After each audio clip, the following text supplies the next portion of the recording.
On a quiet Christmas Eve in the small city of Modesto, California, a beautiful, glowing pregnant woman vanished without a trace. Her name was Lacey Peterson. She was just weeks away from giving birth to her first child, a boy named Connor.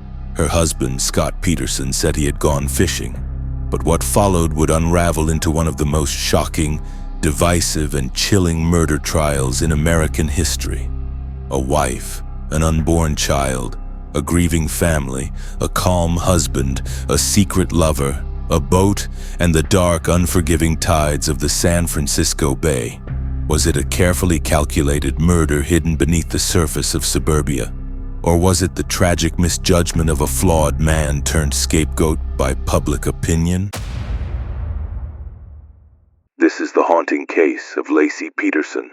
Lacey Denise Rocha was born May 4, 1975, and grew up in the warm embrace of a close-knit family in Modesto. Lacey had an easy smile, a giving heart, and a passion for life that radiated through her love of gardening, hosting, and her dream of becoming a mother.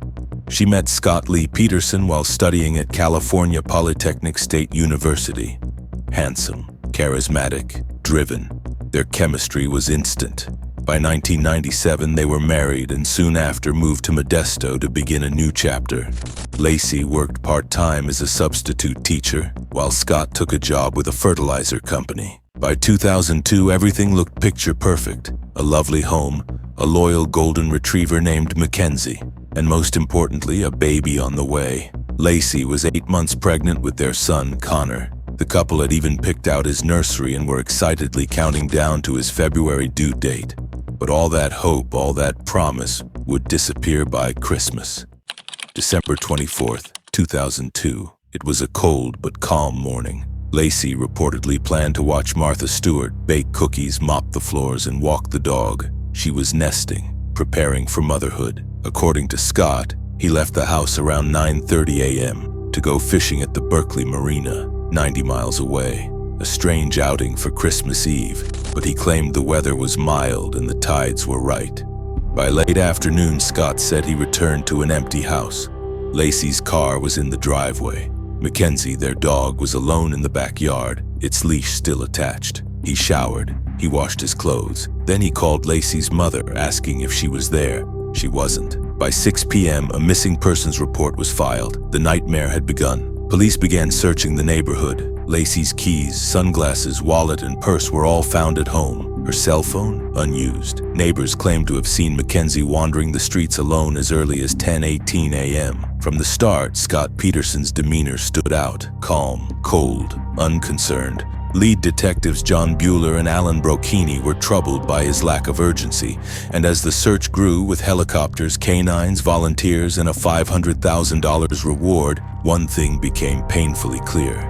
Lacey hadn't just disappeared. She had vanished under chilling circumstances. The case quickly captivated the media, but amid the frenzy came strange distractions. A burglary was reported across the street around the time Lacey vanished. Could she have interrupted thieves? Some residents claimed to have seen a pregnant woman walking a golden retriever near a park. Others whispered about satanic cults, Christmas kidnappings, or even Lacey fleeing the pressures of motherhood. But then, just 6 days after she was reported missing, a phone call changed everything. Amber Frey, a Fresno massage therapist who had been dating Scott for over a month. She told police Scott had claimed to be single. Even worse, on December 9th, 2 weeks before Lacey vanished, Scott told her it would be his first Christmas as a widower. Her recordings of their conversations would soon become the backbone of the prosecution.